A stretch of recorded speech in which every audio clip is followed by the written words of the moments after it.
That's a good writing pen. Where you get it from? I don't know. Name on Saturday.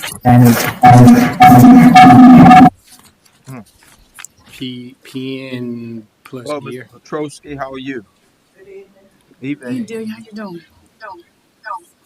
So let's see. What is that? You ain't back from somebody. No, it's me. I knew it.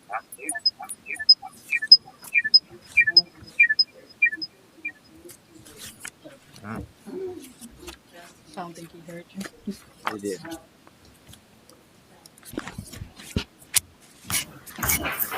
Good afternoon, Good afternoon, Mr. Petrosky. That ain't gonna work. Yeah, if you keep yours muted and just speak into the mic, you should be able to hear you. Okay. Can you hear me, Mr. Petrosky? Okay, you on mute. Yeah, sure can. Okay. Thank you.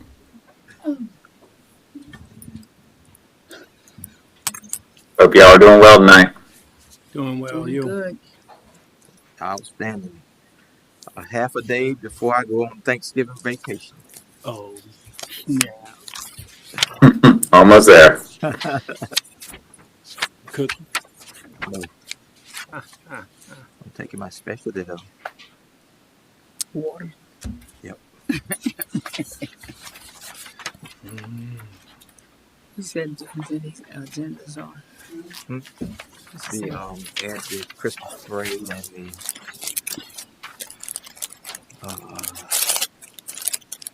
the yard decoration contest.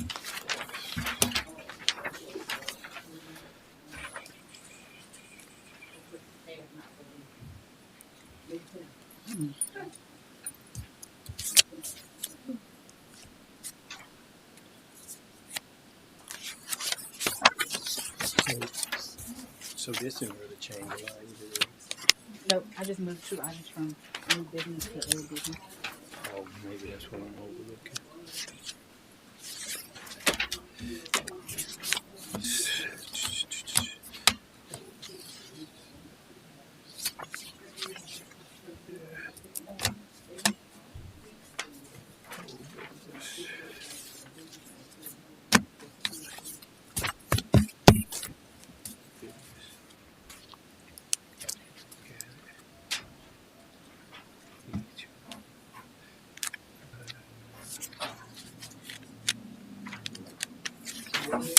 Hello. We'll need to likely be able to share my screen. So I don't know if Jessica's there working the back end of things, but want to give y'all a heads up. Okay. Stuart. Oh. Go, Stuart. I'm doing good. How are you?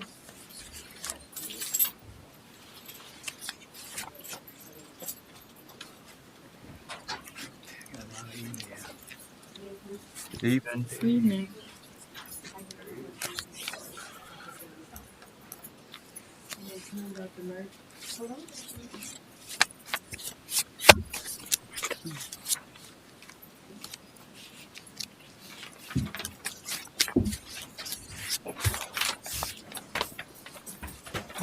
Fellow colleagues. How you doing? How you doing? Right. Good.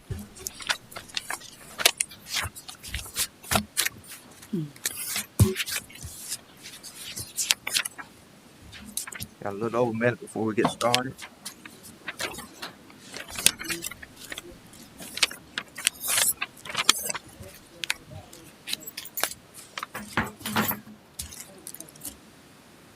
Good evening. Evening, Commissioner.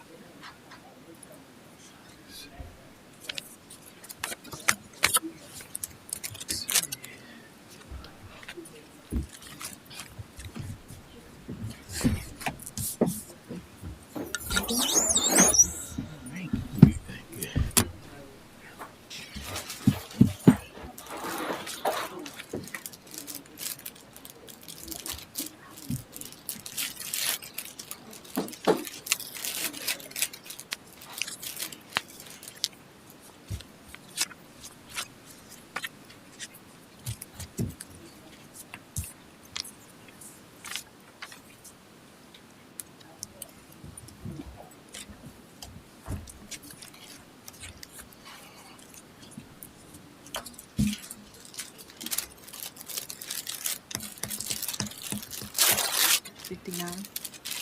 We're right on time.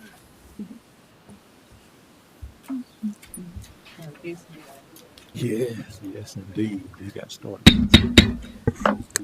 Good evening. The Town of Princeville Board of Commissioners meeting is now called to order on this Monday, November the 21st, 2022 at 7 o'clock p.m. We ask everyone to please mute your phone.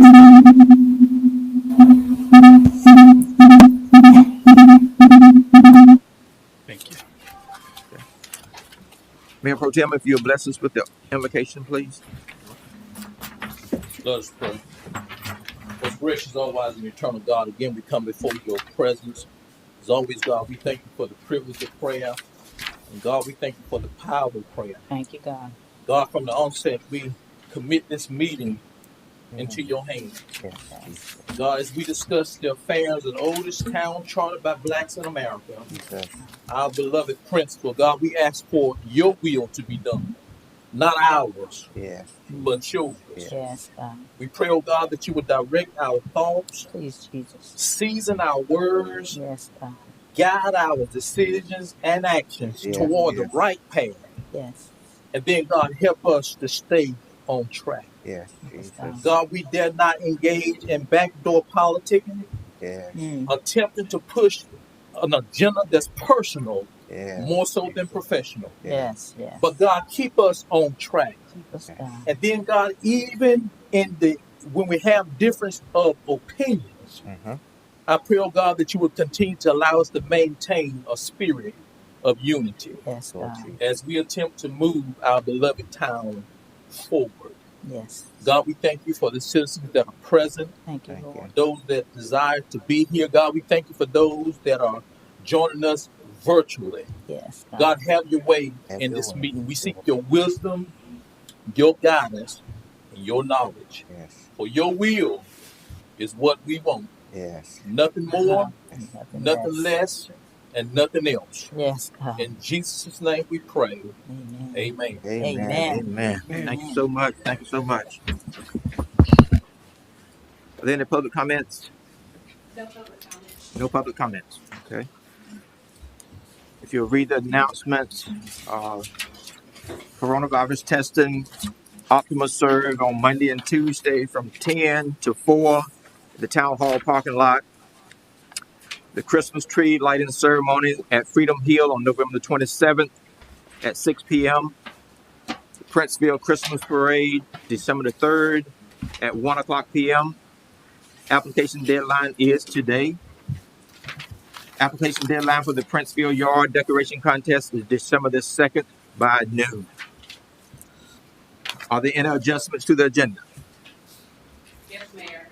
I would humbly ask if we could adjust the agenda under presentation, if we could remove Colonel Bennett, who extends his apologies for not being able to be present today and has requested that his coordinator facilitate a special call meeting in the upcoming weeks, and also remove NC State, who needs to take another preliminary step before coming before the board with the updates to the tree installation, and replace under presentations with Stewart with the update on the ETJ presented by Mr. Jakes.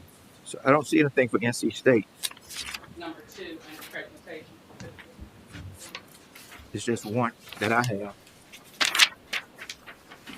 Anybody have anything different? Presentation? Oh, no, it's only one on the updated one. Okay. Okay, but okay, we can remove that. Okay, good. Thank you, Ms. Jessica. It was already removed, so yes, sir. Okay. You can add Stewart. Okay, so we're going to remove Colonel Bennett and add Stewart. Yes, sir. Okay, is that a motion? I make a motion that we remove Colonel Bennett and add Stewart. Second. Been probably moved in second that we remove Colonel Bennett and add Stewart. Are there questions? All in favor, use the voting sign aye. Aye. Opposed, nay. Ayes have it. Thank you so much. Any additional adjustments? Another adjustment, Mayor, is to add under new business, change the meeting dates for January and February. As number 3, Yes. is there a motion? New business? Add number 3. I make a motion that we discuss change the meeting dates for the month of January and December. You say on the, do I have On the the new old business. On the new Number one business, on the updated one? right here. We're angry. Okay, you don't. They said Yeah. not three, So but new it's business, number we're one. gonna angry. Maybe I have the old one. I think you have the old one. There's nothing gonna be under the new one, new business. Oh, I have it finished. Do you have this, you can? No, it's, So we're gonna add. that's what I have on the new business. Right. Yeah. I think you got the one on the table. You got to have the one in your package. Look at the one from your package. That's The one from the package uh-huh. is this one. Yeah. It can't be number three, it gotta be number one. That's right. That's right. So we move that, right? Right. Okay.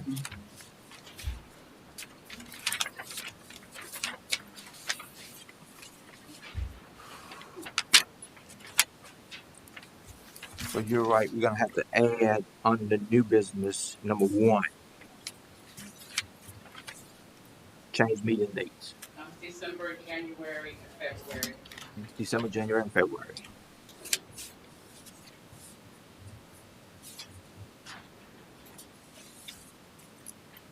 Is that second? Second. Been probably moved in second that we on the new business we add number one, change the meeting dates for December, January, and February. Other questions? All in favor, use the voting sign aye. Aye. Opposed, nay. Ayes have it. Thank you so much. And additional adjustments. Hearing none, is there a motion to approve the agenda as written with the necessary adjustments? So moved. Second. Been probably moved in second that we approve the agenda as written with the necessary adjustments. Are there questions? All in favor, use the voting sign aye. Opposed, nay. Ayes have it. Is there a motion to approve the consent agenda? So moved. Second. Been probably moved in second that we approve the consent agenda. Are there questions? All in favor, use the voting sign aye. Opposed, nay. Ayes have it. Next on the agenda, we have presentation by Stewart. All right. Well, thank you all for having me. And I won't take up too much of your time. But can you see my screen here? We can. Okay. Great. So this is kind of following up on discussions that you all have already had about the ETJ expansion. And if you recall, this was something that was recommended by the comprehensive plan due to the fact that you now annexed outside of your existing ETJ. And the ETJ is just really old and doesn't really reflect the boundaries of Princeville any longer. With that, there's some kind of things that we have to do to take steps towards expanding the ETJ, and I just want to kind of talk you all through that, and then also just get the go-ahead from you all to kind of pursue the ETJ expansion.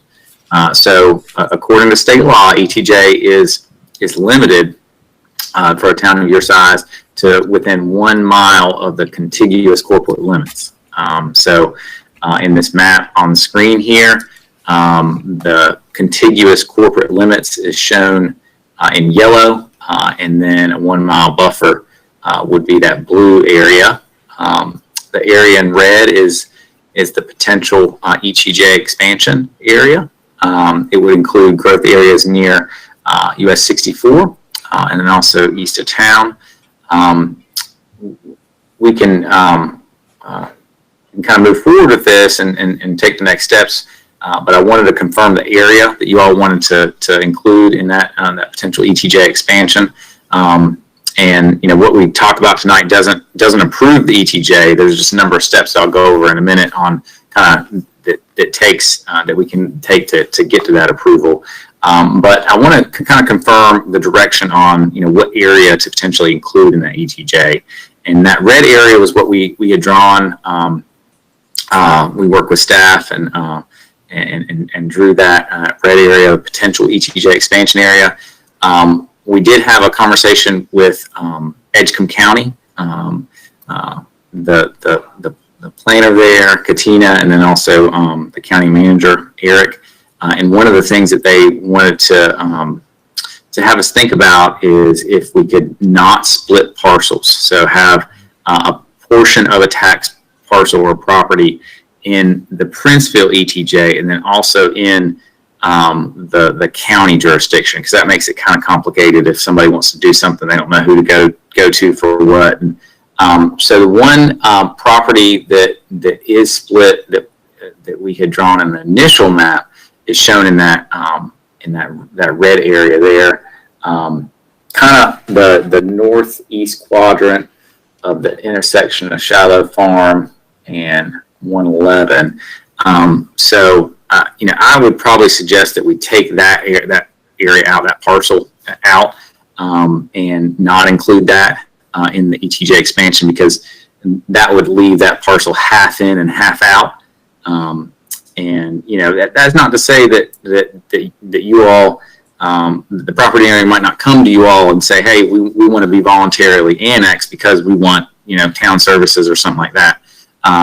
So that could still happen, even if it's outside the ETJ. But for the time being, just for simplicity's sake, I would suggest kind of removing that area and then moving forward with just the rest of the area in red. So the area that's circled, that is, where would it be split between us and Edgecombe County? Yeah, that's right. That's right. So it would make it kind of, complicated for that landowner if they want to do something. And the reason why we included that was because it was like the other corner of that intersection. So it was a logical thing, but based on kind of the direction that the county folks gave us, I mean, I think I would probably suggest taking it out, but it's up to you all. You all can make the call, and we'll do what you all want. So we're saying the portion that's in the Edgecombe County location, that is outside of the 1 mile. Well, there's a portion of that property. So the property, if you can see it right here, this is the gray area of the property. So it's a big property that extends. Portions of that property extend beyond that 1 mile buffer, which is kind of your statutory limit. So I think that the argument could be said that most of it is in the in the 1 mile buffer, but I don't know the details of how they would kind of take that into account. But all of the parcel is not within the 1 mile buffer, so there could be some some issue there. If possible, I don't like the splitting either. Right. So either way, I would prefer, if possible, for us to get the entire port property within the ETJ, if that's possible. If not, we certainly understand, and we don't want any portion of it. And I'm speaking for myself. What about other board members? I agree. Okay. I agree. I totally agree. Okay. I'd like to ask, is this property got any commercial potential? This piece that we're speaking of splitting. We don't. Well, I mean, it does have part of that corner of 111 and Shiloh Farm. So there is some commercial potential. I don't think it has the highest commercial potential. I think those properties are down towards US 64. I think those are the properties that would be in the ETJ there. So. Other questions? Okay.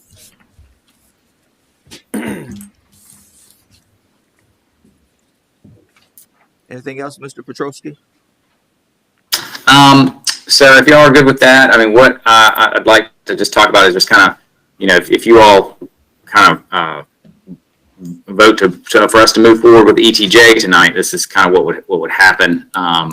Is we have to notify the owners of all parcels of the land in the proposed ETJ by mail to note them to be aware of what's happening. The Board of Commissioners you all are going to have to adopt an ETJ expansion resolution and then apply zoning to that area. Staff would develop recommendations for that zoning, and it could potentially, go to the planning board and then y'all, depending on how y'all want to do things. Y'all would have to approve it though. Public hearing would be required for each action or combined into one action. It could be in January or February, depending on when you all want to do it, that public hearing. And then Edgecombe County and the town of Princeville must agree upon the area to exercise, different powers of zoning and that sort of thing. And the county can approve a number of different ways. But if you all want to move forward, this is kind of the schedule for it. Now we can modify it a little bit. We can depending on if you all want to push it out a little bit. But today, this is where we talk about the extent of it and kind of confirm the extent of it, and then confirm that by vote moving forward with the ETJ expansion. And then we could set a public hearing for as early as January. It could be February, but it could be January. And then it was directed that we, our staff, provide a letter to the Edgecombe County manager and Board of Commissioners asking for support for the ETJ expansion. So that would be kind of a formal ask there. And then we would need to, meet statutory requirements of mailed notices to property owners. So that would happen at least 30 days before the public hearing. The mailed notices would have to go out, and then there would be a published notice as well in the newspaper. Not less than 10 days and then more than 25 days prior. So, and then there would be a public hearing on the ETJ expansion and application zoning there. Those would be kind of the next steps if you also choose to move forward. And on the extent of it, I can verify whether we can have it in or out. I might have to ask the school government what that is. Is it a mile?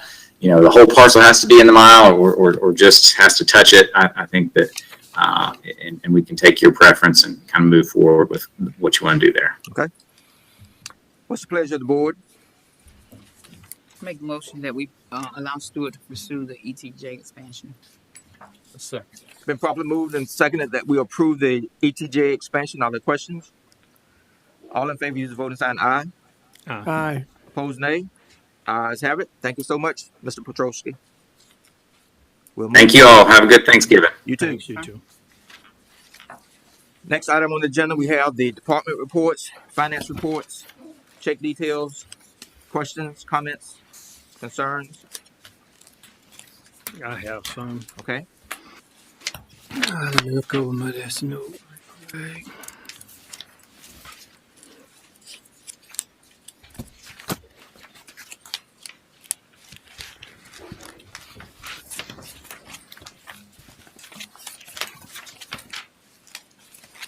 I didn't write it down, so I'm flipping through.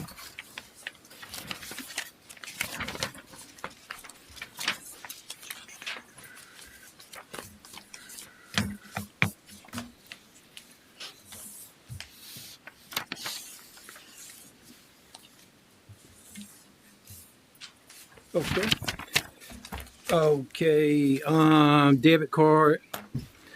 I saw, Mayor, where you had the email for the Hampton Inn. You questioned that, and the car renter.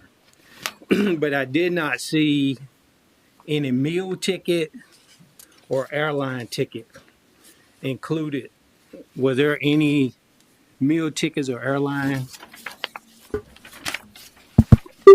So I responded to the mayor per my manager's report that the lodging and rental was for the New Orleans trip, by which the town has been reimbursed by FEMA.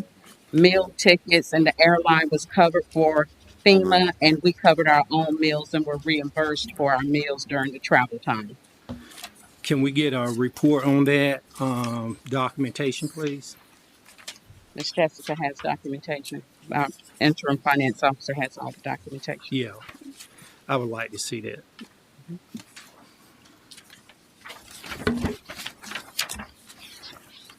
That'll be it on that. Okay. Any other questions? Finance report. Okay. Public Works. Questions, comments, concerns. Okay. Historic Outreach Coordinator. Questions, comments, concerns. Okay. Senior Center. Hold on. Okay. You don't see it? Okay, go ahead. No questions on the Senior Center. Okay. Wait, hold on. You did miss one. Which one? Public Works. I talked about Public Works. I called Public Works. My bad. Okay. Public Works. I was still looking at Public Works. Yeah, I got a question pertaining to that. The riding lawnmower, have we gotten that back from Mr. Boot Lewis? Who is Mr. Bo Lewis? Do we have the lawnmower repaired? We do. We got it back? No. Okay. I just want to say something. I don't know what's the status, but there have been some concern in the community that the limbs and debris have not been picked up in about 3 to 4 months. Can we figure out what's going on with this? It hasn't been 3 or 4 months. In fact, it's been 3 weeks that the leaves and limbs have not been picked up, and Not the leaves, limbs and debris. Again, it hasn't been 3 to 4 months. It's been about 3 weeks because Miss Jessica did the last route with the Public Works. Miss Jessica, how long was that? Last week. Okay, and so we will resume activities as the calling post presented by Miss Jessica on tomorrow and Wednesday. Well, there are several locations that limbs have been there 3 to 4 months in the same area. You might want to take a ride through the community, and they've been there that long. I do take a ride through the community, Commissioner, weekly and sometimes daily. And it's contingent upon what the address is. We have communicated with different residents about individual circumstances and situations as it relates to their leaves and it relates to their limbs. So I would be interested in knowing what those addresses are so we can make sure if that's one of the addresses why we have communicated about their limbs, if a contractor has gone out or if they're not meeting the policy of the size by which the limbs should be cut and piled up for Public Works to pick up. Well, I touch base with these individuals because they've been there for quite some time, and I know it's been at least 3 weeks. Okay, that'll be great.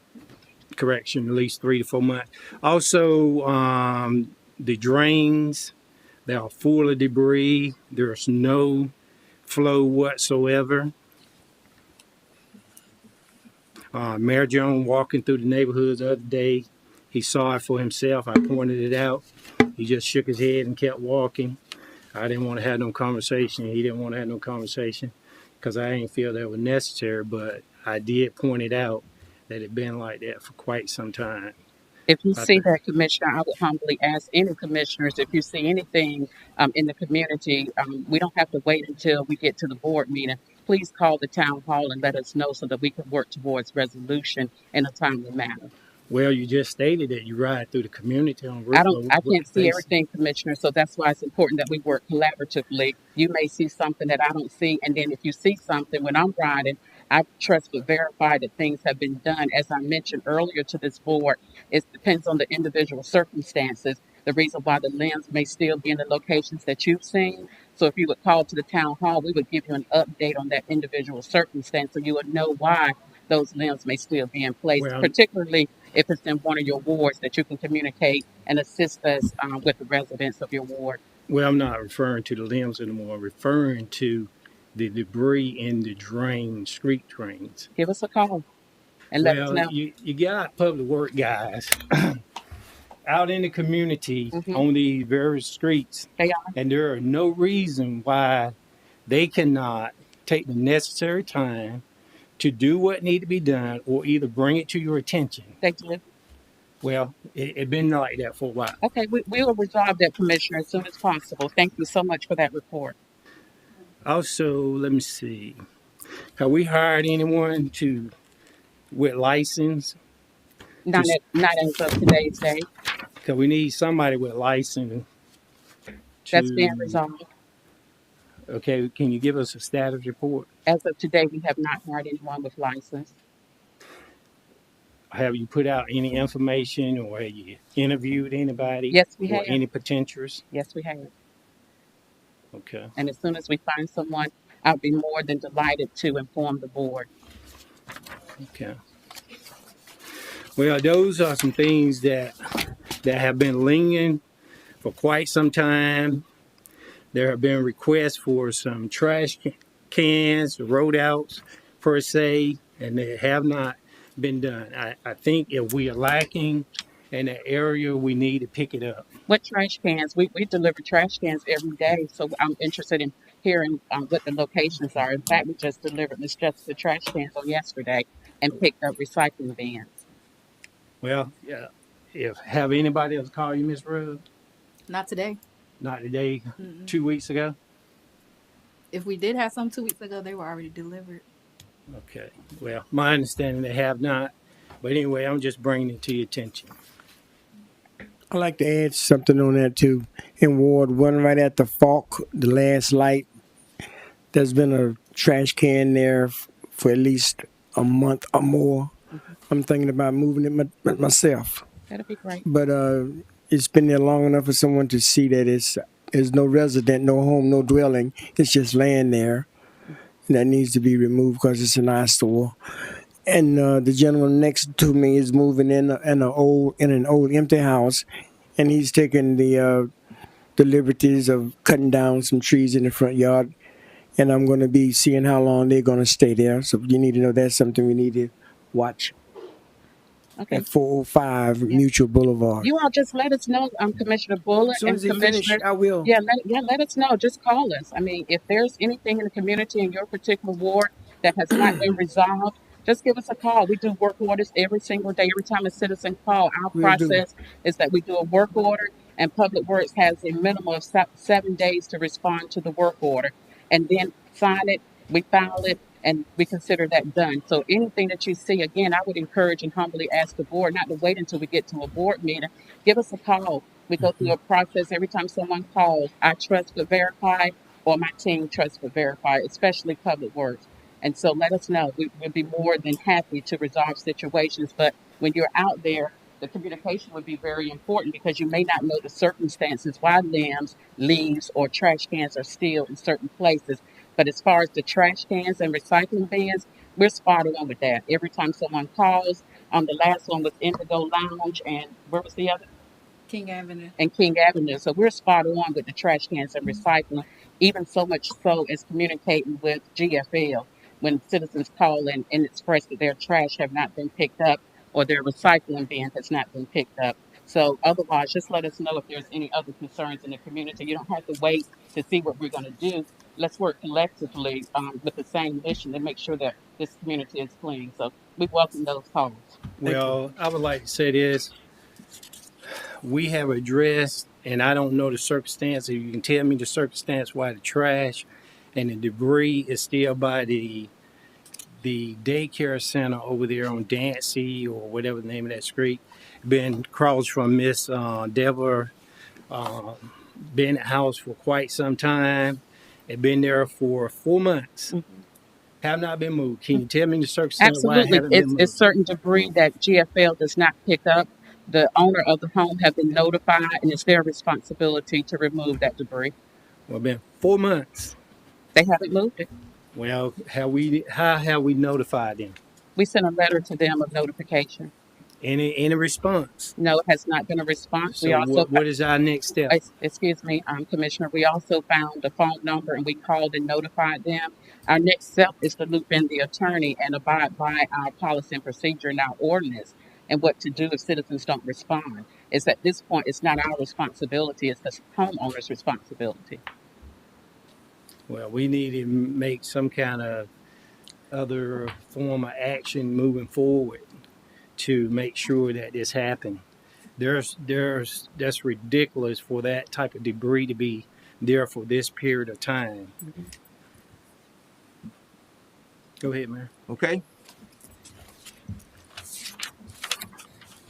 Next, we have the sheriff's office report. Questions? Okay. Volunteer fire department. We do have smoke detectors in. We do ask that anyone in the community contact the fire department. Um, Contact the fire department. I even give my phone number. You can reach out to me. I'm typically there 7 days a week. Um, if anyone wants to write the number down, 252-406-4355. And I'm the deputy fire chief out of Norville. And if anyone needs a smoke detector, we do have them in at no cost. It's through the program. I know it's going through the holiday seasons. People starting to break heaters up, different things. I want to make sure everyone has what they need. Also, with the burning, we had a complaint this previous weekend. We is enforcing no burning in the city limits whatsoever. We try to typically give a warning depending on the situation, and then bring the fire marshal or whoever else in when needed. That's all we have. So, sir, you all will come and just check the smoke detectors and make sure that they're in good. In date, or if batteries change, we install them. Make sure that you have the number that's needed for the type of register. Okay, that's good. That's good information to know. Was the Atkins taken care of? Was the Atkins taken care of? Yeah, it was taken care of. Yeah. Thank you, sir. Also, there was a concern to still kind of see what's going on, why that the fire department have not received the necessary funds, Miss Knight. They haven't requested it. We haven't received an invoice. Generally, we receive an invoice. We have not received an invoice since Chief Brown left. So I'll get with Chief Knight so that the transition can be smooth and seamless with the invoice. Okay. Can I speak? We're not talking about that invoice. I don't think he's referring to that. You're talking about the quarterly invoice.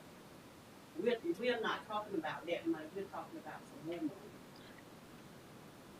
The 100-some thousand. Right. Is that to you all? That's what you're talking about? Yes.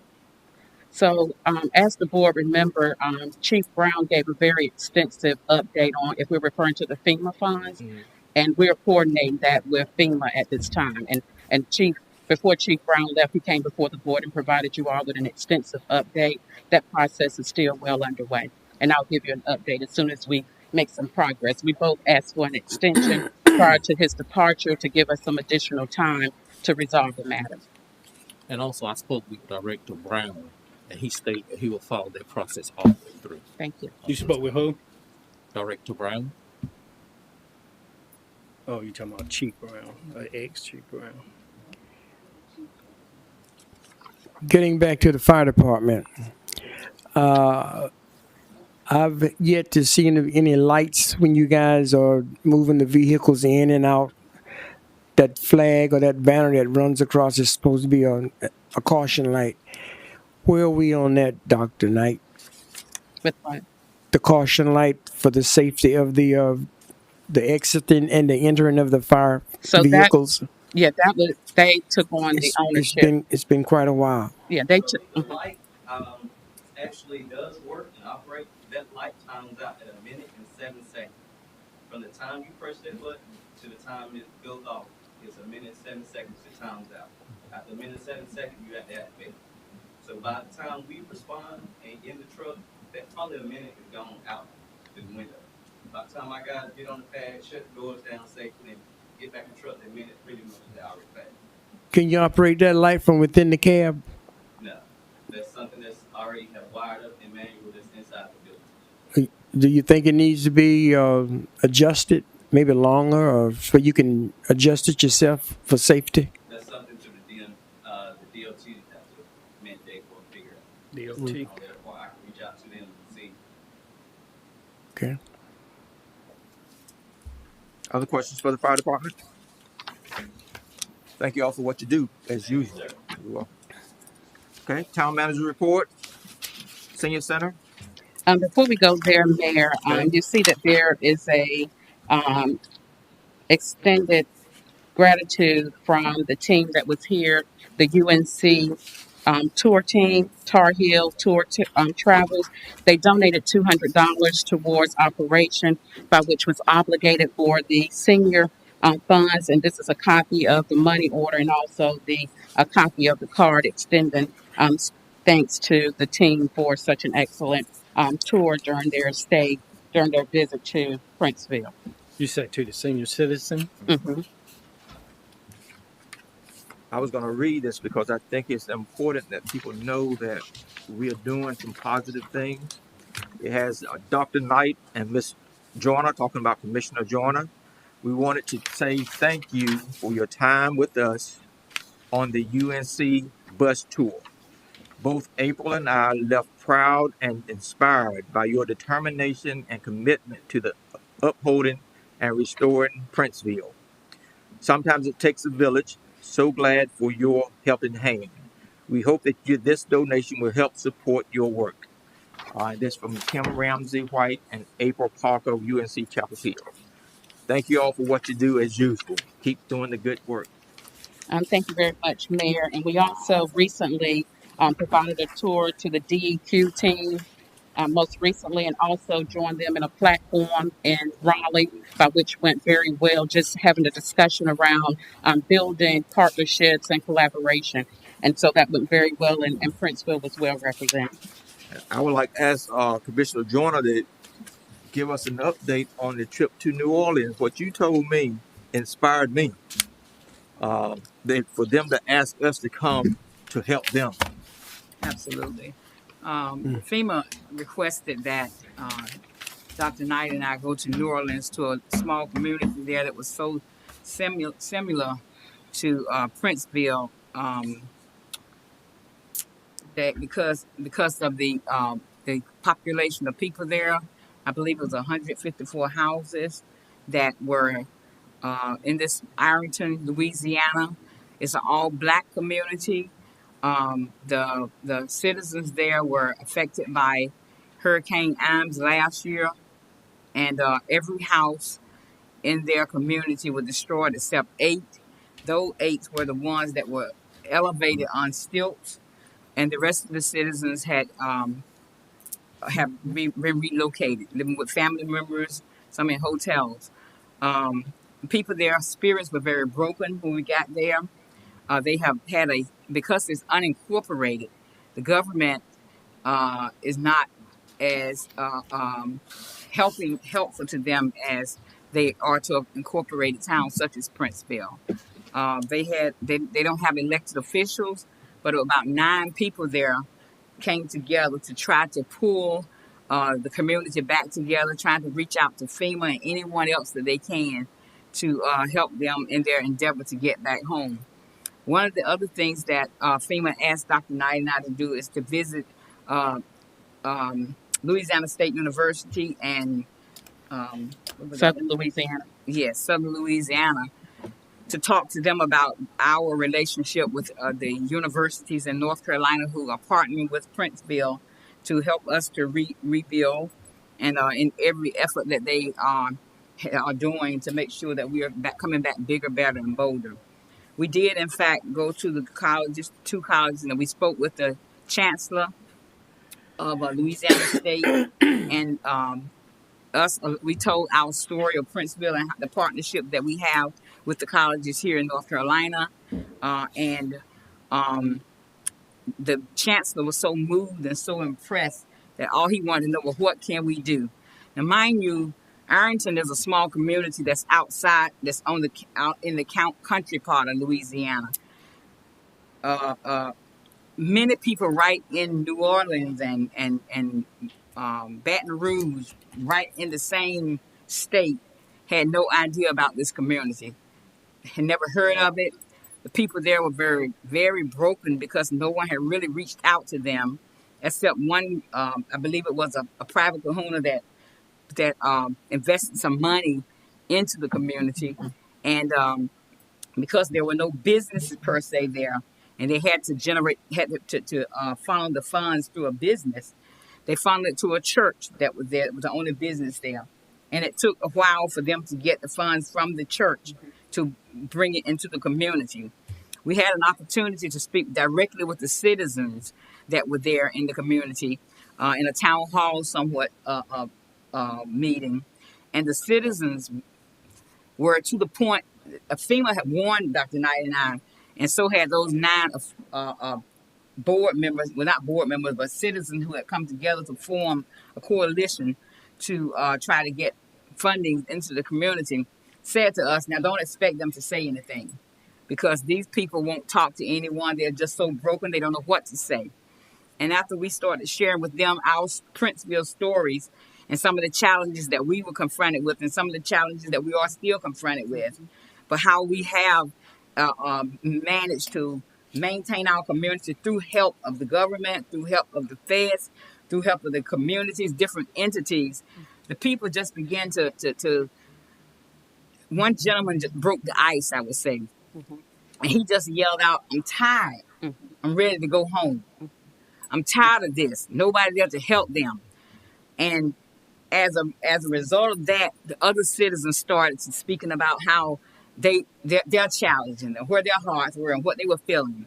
Just their voices were able to break that barrier and to break that silence and to bring a connection between the FEMA, between us, between Louisiana State, between Southern University, Louisiana University, and both of those colleges have committed to being able to go in and help those citizens out. Also, one other good thing that happened just a week before Dr. Knight and I got there, and because they were unincorporated, they had applied for a 501c3 status, and they had this now, mind you, this has been a year past, and they just received that 501c3 status, and now they're able to be able to apply for grants, actually, because they were not even in a position that they could do that. But it said that just to say, not to brag or boast about Dr. Knight and I going there, but sometimes when you step back and when you look at the conditions of other places, you can be more appreciative of what we have and what we're doing. And you look at it, well, we're not as bad off as I thought we were because there's always someone else who's in a position worse than we are. And it made me even more appreciative of Princeville. We have committed to reaching back out to them. As a matter of fact, we invited them to come to our 138th Founders Day anniversary, and they are working with FEMA. FEMA is trying to get them here to be able. They just want to see Princeville. They just want to see what's going on. So it was a very rewarding experience. Needless to say, it was very humbling for me. It gave me a sense of hope, even for Princeville, even where we are not yet. But it gave me a sense of hope that if we are as far as we are, I think it's outstanding. We know how far we have to go. We know exactly where we are not, and we know what we're working toward. But we were thankful for the opportunity to go there and for FEMA seeing Princeville, because now granted, Princeville is not the only community that was flooded, but because the FEMA saw the importance and see what Princeville is doing, they wanted us to go and to be a testimonial to these people, our people, that there is hope. Amen. Thank you so much for that, Commissioner Joyner. I could not have captured the experience better than what you've just presented, but I also want to add that despite it being a peer-to-peer community engagement, we also walked away with some additional knowledge. And that knowledge being when we met with the university professionals, deans and department heads, as well as the chancellor, we walked away with some additional resources and what we can ask for and coordinate with the universities and colleges here, despite them not having served Arrington community. They talked about the plan and how to execute that plan to start that engagement. And during that conversation, that brainstorming, we were jotting things down. It's like, that's something we can do. That's what we can do with NC State. That's what we can do with ECU. Absolutely. That's what we can do with our HBCUs. And so we walked away too empowered with some additional resources that we can bring to this community. In fact, we've already started the conversations, re-engaging North Carolina Central, re-engaging Fayetteville State, re-engaging A&T and other universities so that we can have a larger collaboration for the best interest of this community. So it was an exchange of excellent resources. So Excellent. we also came back empowered, just as our team said that we empowered their community. Excellent. Thank you so much. Any questions from the board? Yes, sir. Okay. Thank you all for that wonderful report, detail and everything. Uh, let's look closer to home now, across the street to our little place. Could we get an update on those issues that we are familiar with? How we coming along with that? What updates? The elevator and the stairs. It's on the town manager's report. Next. Any other questions before we get to the town manager's report? I thought that was it, senior citizen. We're not at the town manager's report yet. Oh, I put a check mark. We're getting ready to start on that now. Okay. Town manager report, senior center. Yeah, thank you very much, Mayor. So with the senior center, there was a leak reported at the senior center by Public Works Department, by which Bernie and Bernie was contacted, and there was a plumber over on today, and apparently there was a copper fitting that broke from the pipe, so they were able to resolve that matter. As you have read in my manager's report, there's an ongoing now conversation about the elevator and who's responsible for concluding the inspection of the elevator. Also attached to my manager's report, the ongoing emails between the architects as well as the engineers. And so we have looped in our attorney, and so we're hoping that this matter can be resolved expediently. So we're waiting to hear back from Bernie and Bernie. Attorney King is very aware of the circumstances and when he might need to intervene. So we're waiting on that situation. The seniors will be having a fellowship on 12/22.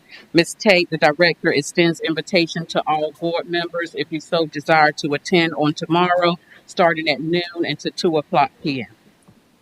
And we have not received a report back from the architects as it relates to the rail that Commissioner Bullock is mentioning to go down the middle of the staircase. He's made it very clear that that is a violation of the code, and it will not be possible. He wants to check one more resource, but his last report is that that will violate the code for the building. Let me back up a little bit on the elevator, the phone, because again, as we all know, we've been in this building over a year. One of our mothers in the wheelchair, she's very concerned that she can't come during the cold weather because she can't get in the elevator. They are just trying to decide who's responsible. Was there a design flaw, or was there a construction flaw?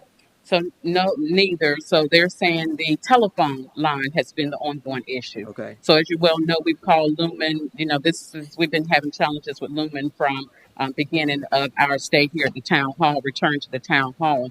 So apparently Lumen has come out and confirmed that the line was working. When Bernie and Bernie has called out the inspector get there and the telephone line is not working. Okay. And so that's happened on 2 occasions, and now they're saying it's the town's responsibility when the inspector comes back out to pay for that fee in the inspector, because they have absorbed the last 2 fees by which the elevator was not working. And when I say not working, meaning the phone line was not working at the time of the inspection. And so if you read in the emails back and forth, I yield to the architects to have that discussion around our contract and what Bernie and Bernie is responsible for within that contract, and loop in Attorney King so that he too can be involved in that process so it won't linger any longer. And so we're waiting on resolution. And that was most recently, I think the email was dated last week with those exchange of conversations. So it seems as though it's Lumen. So when they're trying to charge us for them coming out, it's really Lumen's responsibility. Okay, so according to the contract, it's the owners. The town of Princeville is the owners to coordinate Lumen coming out to ensure that those lines are working. We coordinated Lumen coming out, and they confirmed that the line was working. But when the inspector returned for the inspection, the line was not working. And so, you know, Bernie said there's no fault of their own. It's the owner's responsibility.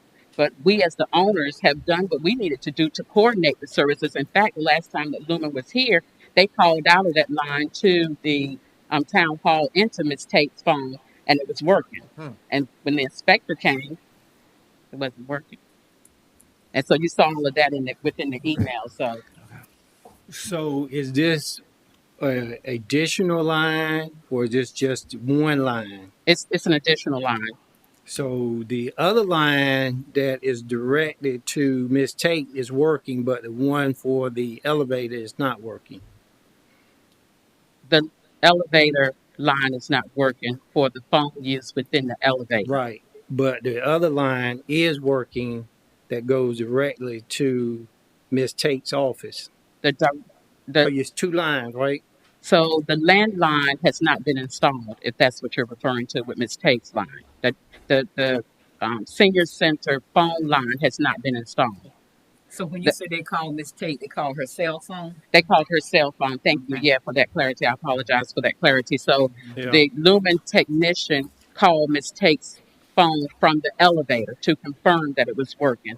He also called over here to the town hall from the elevator to confirm that the elevator line, phone line, was indeed working for clarity. And I know it's probably almost impossible. Can you get both of those people here at the same time? That's the suggestion that OCA Oakley Collier made, that would be the best route Yeah. to take. All professionals, all technicians are on site at the same time. So if there is an issue with the line, Luma would be right Right. on site to resolve that issue if at all possible. Okay. So Dr. Knight, every time I know it takes a long time for inspectors to come out sometimes. So when they come, is there a fee for that? Yes, each time that they come, there's a fee, and if I've read it correctly, $200 an hour. So I would have to go back and revisit that within that correspondence. And so who is responsible for that fee? So Bernie has absorbed the responsibility the last two times, but now they're saying that the town is responsible Did they give any type of explanation why they think that? because it's the town's responsibility to ensure that the phone line is working within the elevator, not their responsibility because we are the owners meaning the town of Princeville. So when do we hold, and if I can ask the attorney this, when do we hold Lumen responsible for the length of time that for, Well,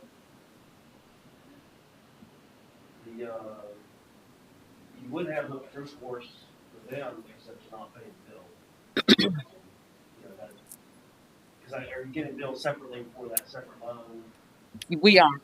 We're still being charged for that line that's in the elevator. Yes, sir. I mean, it's really not much of a legal matter. It's more of a customer service matter. And I mean, I would just suggest maybe not paying that bill. That might bump it up higher within Lumen once it gets up not too much a legal bill for customer service. yeah, we can't turn it off because it's not on. Well, I think we should ask for some kind of discount or ask them to waive that bill until they resolve the matter. Yeah, I mean, unfortunately, I'm not saying anything that you don't already know. I mean, they used to have more of a customer service Yes. locally, and with this being a municipality and a presence in the community, not just a citizen, you would hope they would have somebody in their office that would. I'm afraid that probably having that person locally is not around, or else you would have heard from them already. But the only recourse I'd say is not to pay the bill. And that might get it bumped up higher to get the attention of somebody, not just the low level folks. So we're paying that bill now. We are. How do they charge for services? Is there a flat rate, or it's about usage? It's a rate that we receive for that and the internet services, isn't it? I think it is the rate. I had to double check. Oh, so the internet is tied into it as Is well. that correct? Mm-hmm. I would hope so. Okay. We will review the bill, but we do get a monthly bill from Lumen for services provided here and at the senior center, and so we'll look at the details of that bill.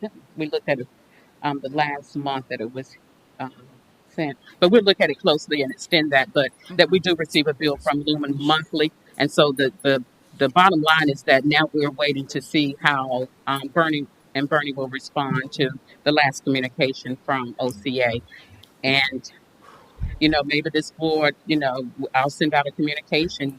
We need to make a decision whether or not we want to take on that responsibility to pay for that inspection. So otherwise, it's still a further delay in getting that matter resolved.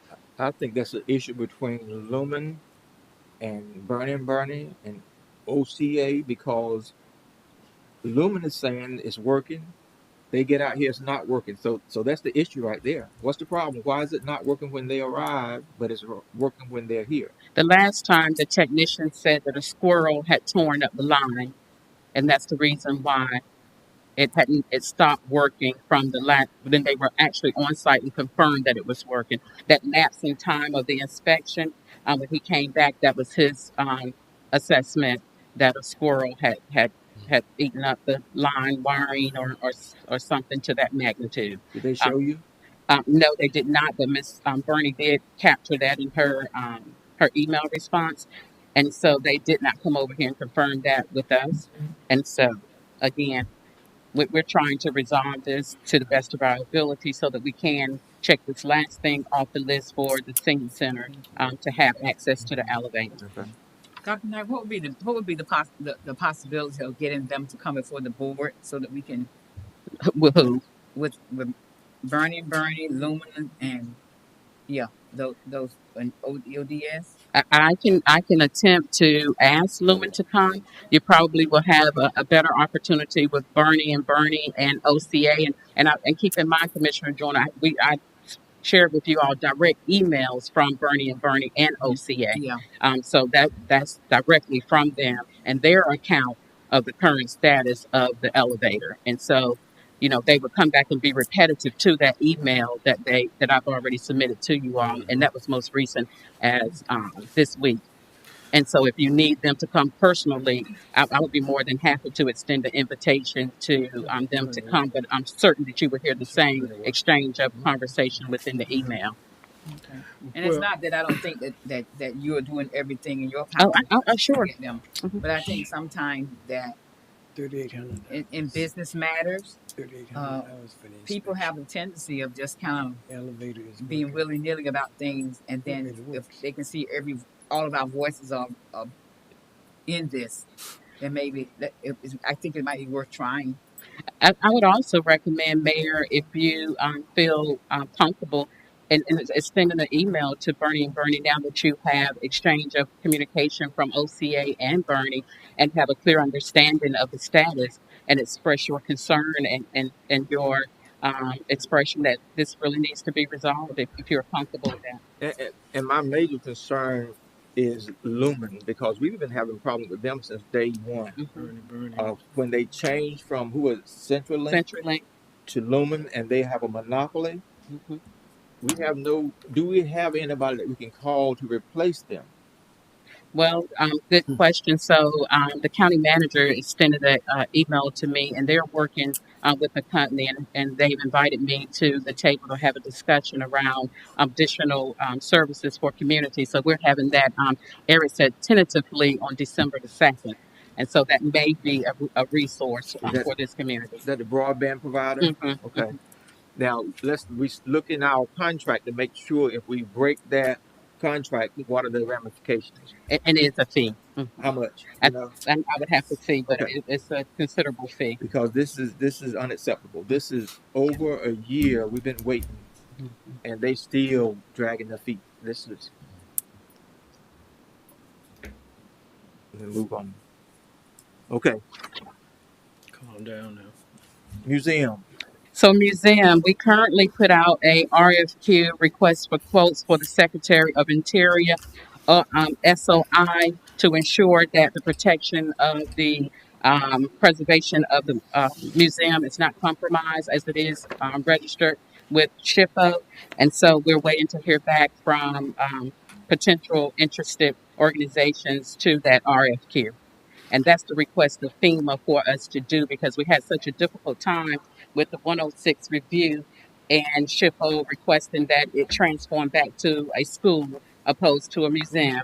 And so now it seems to be a little more compromised that they're wanting us to secure a consultant that process is not jeopardized with the mitigation. So That's out and it's 30 days. We've already received 4 interested firms that would like to submit their RFQ for that position, and that's FEMA reimbursable dollars again. Now, would this be a part of the grant for the Freedom Hill? No, Yeah, different. this is something different. Okay. This is just a FEMA reimbursable request. Okay. Other questions? HMP, HMGP. And so we were had a funders meeting, a standing meeting that we have once a month. And the last report that was given by Mr. McGugan is that NCEM have a contractor in place, and they're waiting for that contractor to sign the agreement. Once that agreement is signed, a kickoff takes place for the elevation of the structures that was mentioned when he came before the board for presentation. The first 30, and they would start the communication, the case management communication with the residents. They're hoping that that can start in the month of December, and What so would we will follow up with them to ensure. what would that deadline on that? Because he said it had to be in by a certain date. Deadline on which one? That elevation part of them starting Yeah, the HMGP. I'm not sure. It was. Let me see. It was. They 200 had to and have everything turned in by a certain time, and that contract, to my understanding, I thought he was supposed to had already signed off on it. I think we had 250 some days for completion, right? That they would complete. They would complete But the first paperwork phase. had to be in by a certain time. Some of that. I'm gonna have to. You might be referring to the brick grant because we have to have that information or the first phase of the funds executed by March of 2023. I'll take a look at it. Okay. Okay. 53 acres. 53 acres. So, Mayor, you sent an inquiry about the RFP process for developers, and Bless you. Wooten engineers did respond and recommended that we wait closer to the construction time, that you can put more specificities into the RFQ about water and sewer and infrastructure. And so I'll forward to that communication to you as well. And they would be willing to assist with the RFQ, what needs to go in there based upon what you all approve for the concept plan. Okay. Do you have? Go ahead. Go Man. ahead. Go ahead. Go ahead. Um, at the last board meeting, we talked about the 53 acres and making sure we get ahead of the additional funding that's coming in for the state and the country, so we won't be behind. Where we stand on that? As far as what funds are concerned. When they're talking about construction, all the funds for that President Biden signed for the country, those funds were coming out soon, but we want to make sure Princeville get ahead of that because the big companies are going to be bidding on those jobs, the bigger jobs. Mhm. If we can get started before they get those funds out. So we have the brick grant that we were awarded, and then you have a second round of the brick grant by which we could not apply for this time until we execute the funds of Okay. this current award for the 53 acres. So we would have to wait until we start execution of the brick grants the brick funds that we currently receive. Okay. Also, last week I was advised there were several surveyors in the area. Do we know why they was in the area? I do not. Okay. I did see Wooten on the ground today. Is there anything pertaining to the stormwater drains? I have no clue. I don't know why Wooten would have been on the ground. Remember that they also work for the county, provide consultation for the county, and work as contractors for the county. So they could have been over here for water and sewer to start their USDA funding. I'm not certain. And Eric or Michael Matthews did not inform me of why they would be in the area, but they weren't here, to my understanding, for the town. And they would have probably communicated that. Will you make a note of that and reach out to them and see what were their means over here today? They were over here today? Yes. Okay, I'll reach out to Eric and to Wooten. I'm sure that It would be nice if they are getting ready to go ahead and start a stormwater drain because that money have been allotted to us, and we've been waiting for quite some time. Yeah, so I'll follow up with Eric and Mike to see if they have started the execution of the funds or if they're still waiting, just to check on the status of the USDA funding. Is it possible for the board to get that information to Dr. Knight? Yeah, I wouldn't have it any other way, Commissioner. I'll put it in my manager's report, and I'll make sure that I also bring it back before the board. Thank you. You're welcome. Okay, NC rebuild.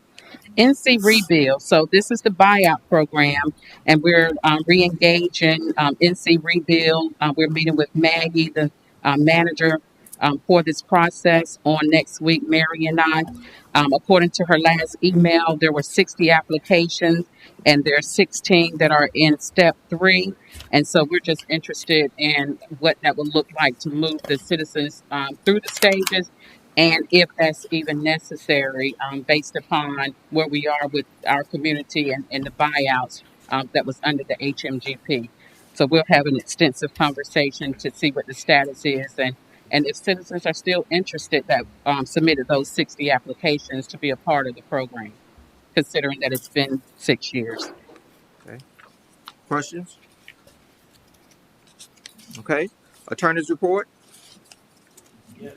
On the dumping ordinance, I believe you have received a copy of the draft of that ordinance, and I think Ryan has asked me to ask you if you have any suggested changes or questions about it. I can forward those to him. If there are no changes or suggested changes, questions, then he can work with the town manager to move forward to put all that on the agenda to pass that. Any questions from the board? Okay. Board Code of Ethics. Yes, Ryan the end of last week attended the conference that he needed, or the class that he needed to attend to work on the Code of Ethics. So now that he has attended that, he's starting to draft the Code of Ethics. In the meantime, if you have questions or suggestions for him, otherwise he's in the process of drafting that. Okay. Questions? Okay, and 320 Mutual Boulevard. Yes, the violator has been served by FedEx, so now the town can start issuing a fine on a daily basis. And on one hand, hopefully the fines will prompt the owner to rectify the violation. On the other hand, if the violation is not rectified, then the town is racking up fines. And at some point in the future, not too soon, but in the future, the town would then have the option of foreclosing on that property for the fines if they're not paid. Within what time frame? That's a judgment call. Judgment call. Okay.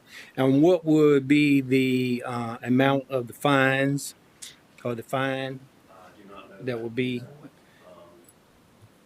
I can get right. I think it's $50. That was the last decision I think the board made according to our ordinance was $50 a day. Yeah, $50. I mean, that sounds. I don't know. That sounds like most towns. Right. So in talking about the foreclosure, when you have a $50 fine, the town could start foreclosing on that, but you just gotta. It's a judgment call on the town board because you're going to expend fees. Beginning the foreclosure process, and you don't want to start a process that may cost a few $1,000s and then have the person come in and pay it off and stop the process. Okay. So there's no legally defined amount at which you can foreclose, but you just kind of have to have it. And sometimes it's like the value of the property factors in there too. So you just want to make sure that they have racked up enough of a fine that on the one hand you're sure, you're becoming more and more sure they're not going to fix the problem every day that they're racking up the fine. And you also just don't want to start that process until you know that you can recoup. Because even if you started the foreclosure process and you've gotten near to ending the foreclosure and they came in and wrote you a check and paid it off, that does stop the foreclosure process, but you've gotten a nice check to reimburse you for the process. So since he had been served within October, I believe I saw. So when do we start? Do we start this month? Yes. Pretty much. Yes. So Ms. Knight, you're going to go ahead on and It's a send matter of kind of keeping a ledger in the town books. books. Okay. You don't have to notify him, once you've done the notification, you don't have to notify him every time you issue a fine, or him or her, whoever. So we'll do it every month, correct? Or Daily. how daily? Daily. Oh, daily. Okay. Wow. Yes, wow, yeah, that's the way you do it. And like I said, I don't know enough about the situation myself, but I mean, sometimes you have to do this to wake the person up. Okay. Say, look, we're serious, we're gonna find you every day. And it's just somebody who is gonna fix the problem, they're just being lazy about it.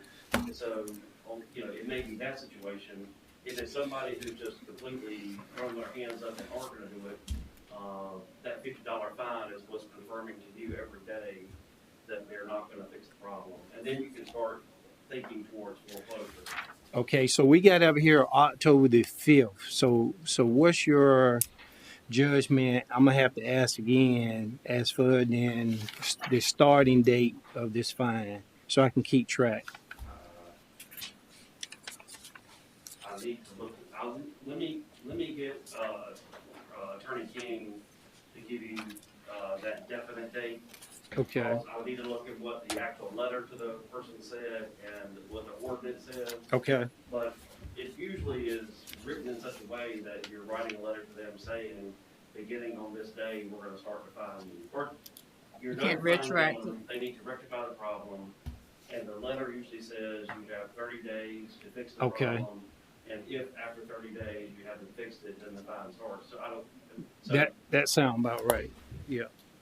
Well, just tell them to send all us an email, so we'll be all on the same page. Would be great. right, but then at that point you just start racking up on the ledger that daily fine. Thank you. And there's no such thing as retroacting to when he put it there. No, you're giving notice, and Okay. I think you had some difficulty in serving the person. I think that's, but I think it was, you have to have a legal service on them, and then once they're legally served, then the time starts. Okay. Thanks. Sounds great. Other questions from the board or the attorney? Okay. Next, move to old business, 138th Founders Celebration. So Mayor and Board of Commissioners, the planning for the 138th Founders Day celebration is well underway. In fact, this is the tentative schedule, starting to kick off on February the 11th. I'll give you time to review it, but with the mission and theme being building communities and partnerships, a full week of fundraising events and activities for the whole family. And I want to extend appreciation to those who sacrificed their time to be a part of the planning of this celebration. Chief Maurice Knight, Kelsey Dew, Jermaine Hinton, Director Antoine Brown, Town Manager, and Commissioner Linda Joyner. We did have 3 others that their schedule was too preoccupied to be a part of it, but Principal Mercer has been engaged, although she has not been able to attend the meeting.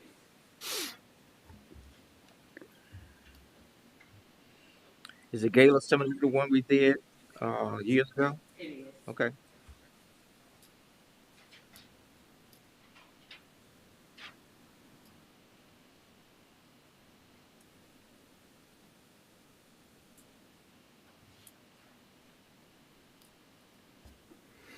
Just wanted to receive your support in these activities for the upcoming new year in the 138th celebration.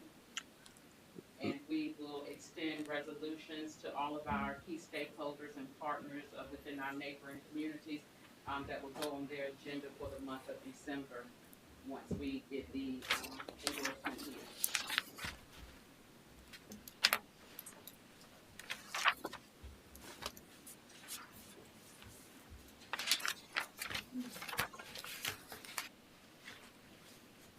Looks wonderful to me, board.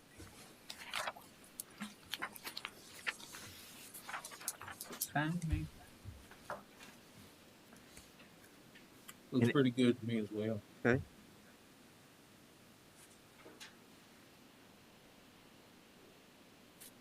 Commissioner Bullock? Looks fine to me. Commissioner Myrick? Well said. Okay, thank you so much. Beautiful job. Okay. Next, we have the Christmas bonus recommendation. Actually have before you, Mayor and Board of Commissioners, a recommendation for our annual Christmas bonus. Mayor, you asked what the bonus was last year. Last year it was $250 for the permanent employees who have been here beyond 1 year. Question from the board.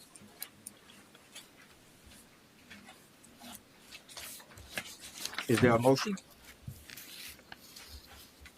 Make a motion that the recommendation for the bonus be approved. A second. Been probably moved and second that the recommendation for Christmas bonus be approved. Are there questions? All in favor, use voting sign aye. Aye. Opposed, nay. Ayes have it. Thank you so much. Next, we move to new business. Can we do the Christmas parade? Oh, and go ahead, Ron. Huh? You have the Christmas parade? On the new business. On the new business, right? Oh, Did we- I'm sorry. yeah, that's why I think we moved it, Okay. but that's okay. We can talk about it. Christmas parade. Christmas parade, you have the updated listing of participants. As of today's date, we have 13 participants. And so I yield to the board as to how many we think would be sufficient to carry out the parade. We did extend the deadline Monday, 28th, by noon.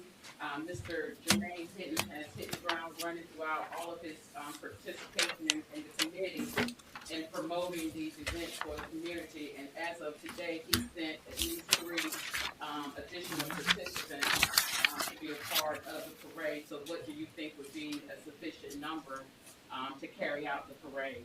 In addition to these 14, Mm-hmm. so we have 17 now. So right now, we have 13 as of today. The other one is a food vendor. Okay. That would just want to set up and sell items from the food truck. North Edgecombe's not participating. We reached out to North Edgecombe and we're waiting to hear back from Carver High, right? Or have we heard back? Carver High is up here. Power has up here. Okay, so we're just waiting to hear back from North Edgecombe Bank. Anything that you all can help us with, Mayor, if you know the director, just waiting to hear back a confirmation so that they can fill out the necessary paperwork. Because we've been having about, what, 30? Yep. World. If you ain't got 30, you ain't got a good parade. Yeah. And this is the first parade following the pandemic. So I just want to yield to you all at what point do we cancel and just ask these vendors to sign up for the 138th February parade. What's a good number because the deadline has been extended until Monday, but again the parade is scheduled for December the 3rd. Yeah. December 3rd. Mm-hmm.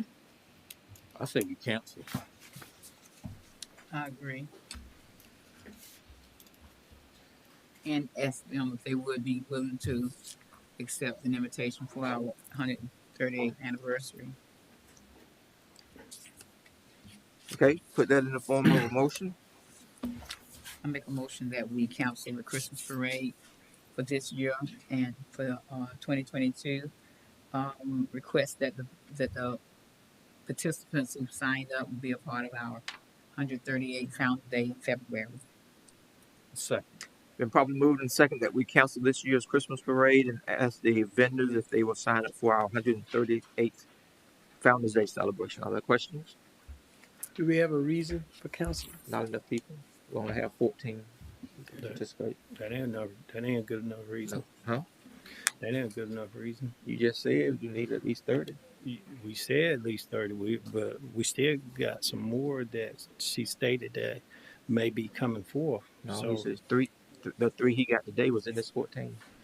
But she stated also that he was still looking for potential, didn't she? Yeah, but it's December 3rd. Then she said she want to extend it to Monday. So if we don't get 30 Monday, by Monday we can go ahead and cancel it. 30 ain't a magic number. We normally get about 30. Is it cost effective? No. then people may have reservations because they're trying to get over the shock of what occurred in Raleigh. Yeah. Yeah. So Well, that's that area, Commissioner Jones. We don't sit Okay, here and let's go always ahead. fully.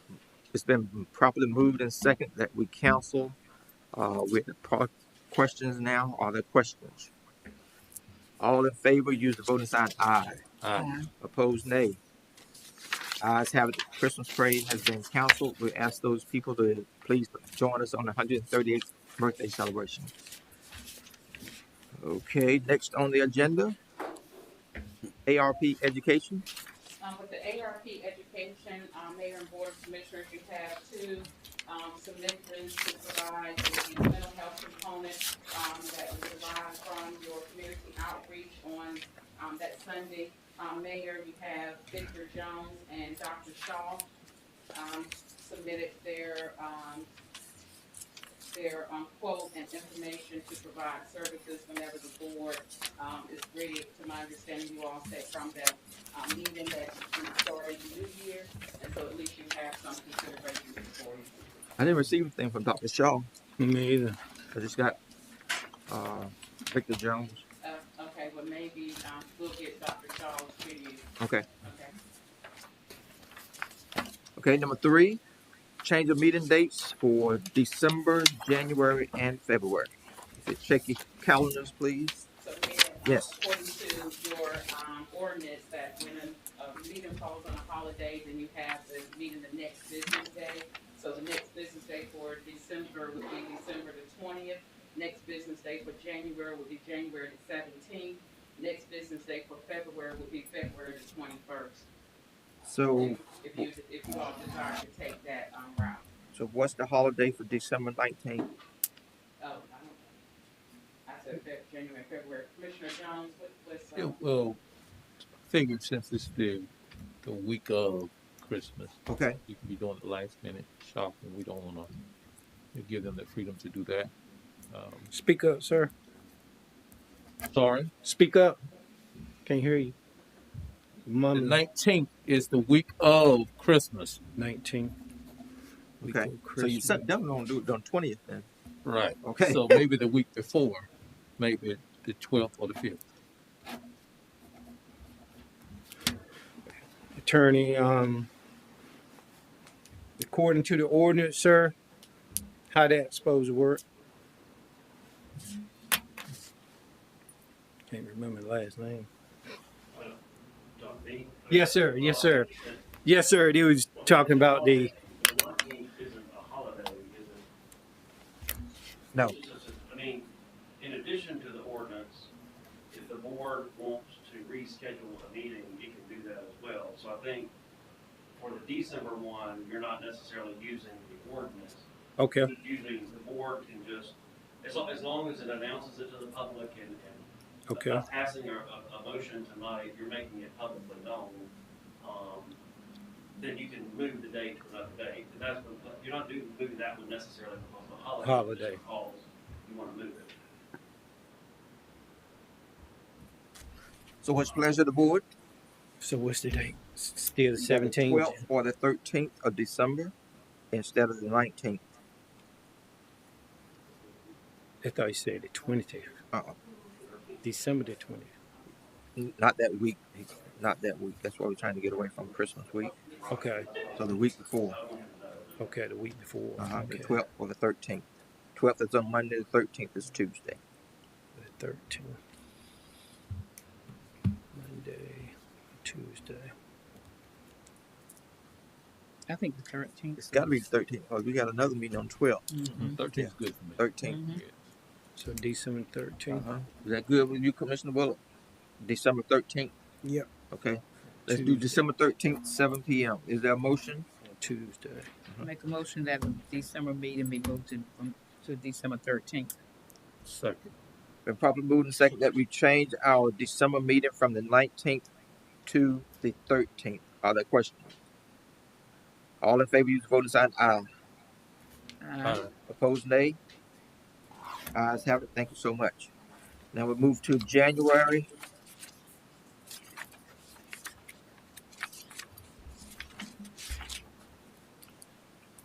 This MLK Junior's holiday. Okay. 17th good. 17th is good. 17th good for everybody. January 17th. January 17th, 7 p.m. There's a motion. Make a motion that the January board meeting be moved to January 17th. Second. And probably moved and second that we change our regular schedule meeting from Monday the 16th of January to Tuesday the 17th of January. Are there questions? All in favor, use the voting sign aye. Aye. Opposed, nay. Ayes have it. And then February. It's President's Day, 20th. President's Day, 21st, isn't it? January is 20th. MLK's holiday. Huh? January is MLK's holiday. Yeah. January 20th. Okay. I thought we were on February. Yeah, we're on February now. Yeah, they was asking. Okay. Just give them clarity. I have February as President's Day, the 21st. Am I wrong? Yeah. The 20th. It's the 20th? Yes. Okay. So the 21st? I'm not available that day. Huh? I'm not available that The day. 21st? No. Okay. And the holiday is the 20th. And we got Founder Day celebration on the 13th and 14th, right? Yeah. All of that week. All that week. I don't do nothing on the 13th. Now. That's my birthday. 22nd Yeah. on a Wednesday. Yes. Did y'all go to Bible study on Wednesday? Night. Uh-huh. It's Bible study night. I don't have to be here. Yes, you do. Can we go to the 27th, which is that following Monday? Yes, that'll work for me. 27th? February. Commissioner Bullock, that's good. 27th? Yes, as Okay. long as it's not the 13th. Okay. Yeah. 27th, Dr. Knight. Is that a motion? Make a motion that this February meeting be moved to the 27th. Is there a second? Second. We're probably moving second that we change our regular board meeting from February 20th to February 27th. Are there questions? All in favor, use the voting sign aye. Opposed, nay. Ayes have it. Thank you so much. Now we move to board comments.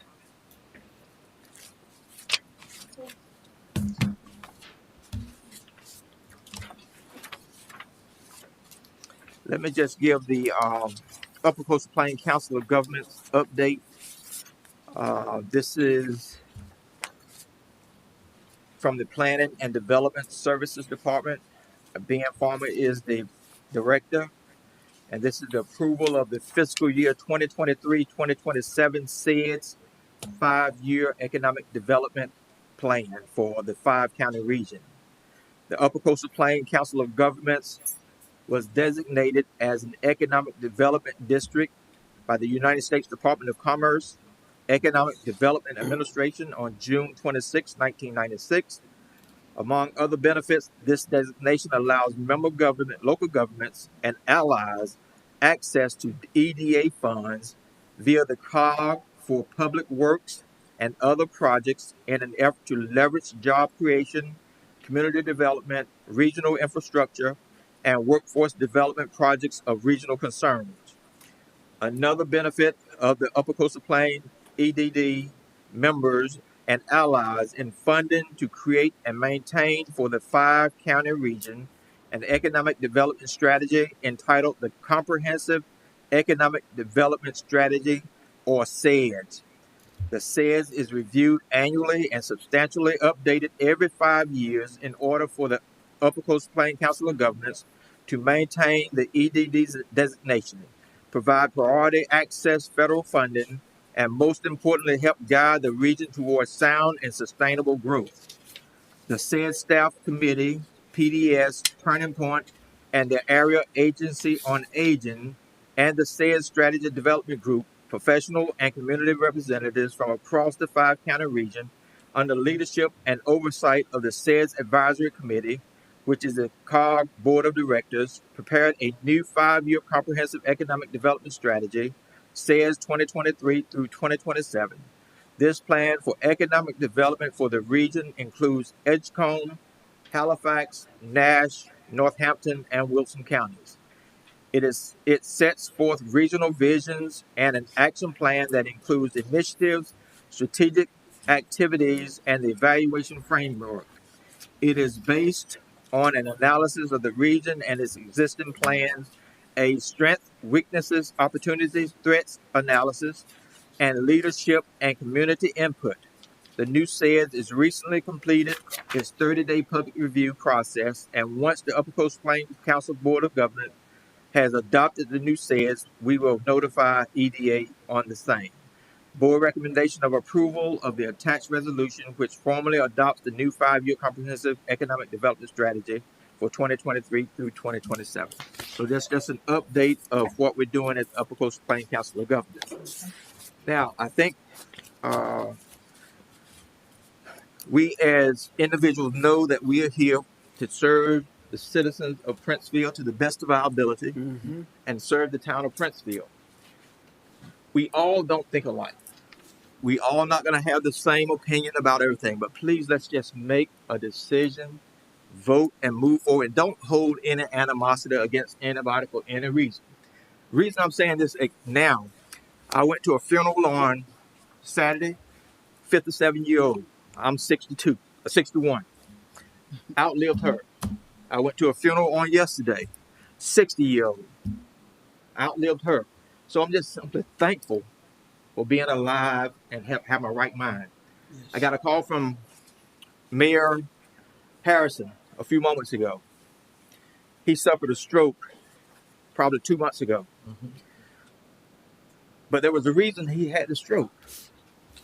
While they were working on his symptoms, trying to revive him, trying to recover him, they found cancer in the back of his throat. But he's still alive, he's still talking, he's still moving. So the stroke allowed them to find the cancer. Had it not been for the stroke, the cancer would probably still be there. So let's just take each day as a blessing and do all we can to serve mankind. That's what we're here for. We're not here just by happenstance. We're not here by accident. We're here for a reason. Not only did the people put us here, but our Lord and Savior put us here to do what he has called us to do. And if we do that, I guarantee you, we will be successful, which will require that we do all we can for this great town that we live in. Thank you so much. That's all I have to say. Anybody else? Mayor, you want to talk about the Education Summit? Yes. Do we want to talk about it now? I guess we could talk about proposed dates and things like that. So if there might be any, just it's been the early stage of planning, but you might want to give the dates of it. Okay. And kind of a little bit what it. We are going to have an education summit in June. I think it's the 10th and the 11th on a Friday and Saturday at the community college. We had our first planning session about 2 weeks ago. And I'm real concerned about the direction of our country, not just Edgecombe County, but our focus is going to be on Edgecombe County. I've never been in a school system where children think it's okay to curse in front of adults, to don't care about what happens in the future. So we're dealing with mental health issues, but we're also dealing with educational fundamentals. Sure. So our focus on this summit is education only. What do we need to do to make sure that we have a viable future? We're going to talk about what happened in the past that worked and what didn't work. We're going to talk about what is happening now that's working and what's not working. And how do we move forward in the future to make sure that our children get what they need in order to be successful. A lot of our children have lost hope. And if we don't provide some hope for them, it's going to be very difficult for them to come into a classroom and sit down and get what they need in order to be successful. If we allow the streets to educate our children, if we allow the streets to raise our children, we're in for a rude awakening. You think it's bad now, it's going to be even worse 5 years from now. I talk to my children all the time at school. And I go into the classrooms and I ask them, I said, how many of you all want to be educators? Very few raise their hand. If you go to East Carolina University and ask them for the number of graduates for education right now. Very few are going into education. So I asked my students, why don't y'all want to be educators? Guess what they tell me? You want to be a doctor? Bad children.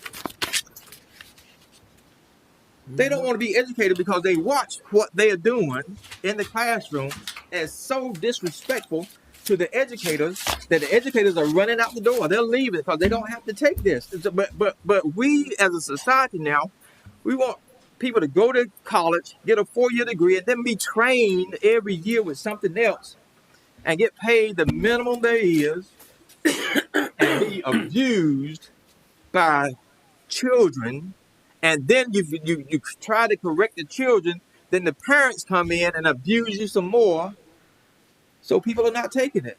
And what are we gonna do? So that's what this summit is all about, trying to change the trajectory of our educational system. And just to add to that, Mayor, I was thinking about a statement that Bill Cosby made. He said the bridge is out up the road. Mm. And that spoke volume to me when I started thinking back about the future. Mm.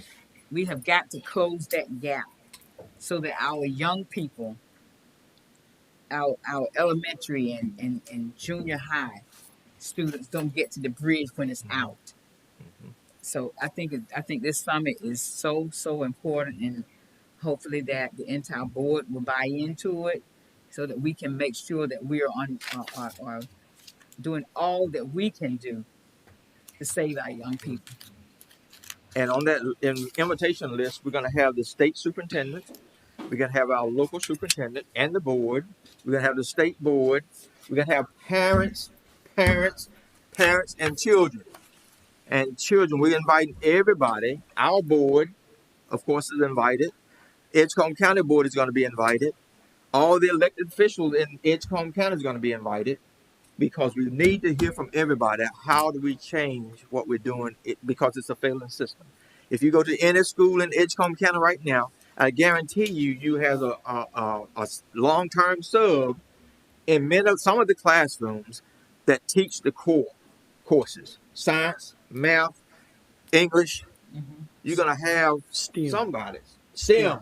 You're going to have somebody in that classroom that is not trained to teach, but we expect our children to learn. So we have to change something. So we don't get mad about anything. Let's get mad about that. Yes. Let's get mad enough to go out and see what we can do to stop the madness. If I might, yesterday I performed in Little Washington for a STEM program. We had around about 700 people there. And they talked about the same thing. We're losing our children, and it starts at home. And if the children doesn't have a role model to see, to imitate, to duplicate, he has his peers, and his peers are gangs. And this is what we are beginning to visualize here. The kids that don't have anybody to make them feel like they're loved, so they find it in that group thing. And, there's no control there. There's no morals, no discipline. It's just a free thing. It's crazy. Amen to that. Speaking of that, my final comment for this evening is the fact that we started the Help Our Young Black Men Stop Killing Each Other program last month. We're going to start during the subcommittees. We're meeting here tomorrow for anybody that would like to come at 5:30, and then we're going to meet the entire committee on the 29th at 5:30, if I'm not mistaken. So it was just one-time show. We're trying to get to the nuts and bolts of what we can do to make sure our children know how valuable they are. They have a place in life and they have a future, but they have to go get it. We have a young lady out of, I think she's out of Rocky Mount, Simmons. She's going to do a presentation tomorrow on what her program is all about. And it's a beautiful program. She is working with young ladies who are coming out of prison and reacclimating them to the world, not so that it go back into the prison system, but to be successful once they get out. So I want to do something very similar with the young men who are coming out, but by the same token, we want to make sure we do something to keep them from going in. Okay. They don't have to go to jail. It's not a badge of honor to go to jail. No. You can be successful without going to jail, and you don't have to look over your shoulder every night. So those are the type of things that we're working on. Anybody else? I just wanted bright speed. Is anyone familiar with that? Mm-hmm. Okay. I'll just look at a note that Mayor Perkins just gave me that. Yeah, they took CenturyLink place. Mm-hmm. Okay. Are they the same as doing the same thing as aluminum? Is that the same kind of? I think they bought them out. Yeah, I think so. Yeah. I'll trust but verify that. But now our bill says bright Bright speed. speed. Yeah. Oh, really? Mm-hmm. Okay. Yeah. But there's another one that the county manager is going to dealing with the broadband, and I believe they can Provide that same. exactly. Okay. Yeah. I probably will have an update. Okay. Thank you. Okay. Is there a motion to go into executive session NCGS 143-318.11A16 to prevent the disclosure of information that is privileged or confidential pursuant to the law of this state or of the United States, or not considered a public record within the meaning of Chapter 132 of the General Statutes. NCGS 143-318.11A4 to discuss related to the location or expansion of industries agreement on a tentative list of economic development incentives that may be offered by the public body in negotiation, or to discuss matters related to military installation closure or realignment. 1, economic development. 2, acquisition. 3, personnel. Is there a motion? So moved. Second. It's been properly moved and second that we go into executive session. Other questions? All in favor, use vote sign aye. Opposed, nay. Ayes have it. And I'm going to put this on, turn the camera off, and the mic is off. Turn your phones in, please. Make sure they're turned off.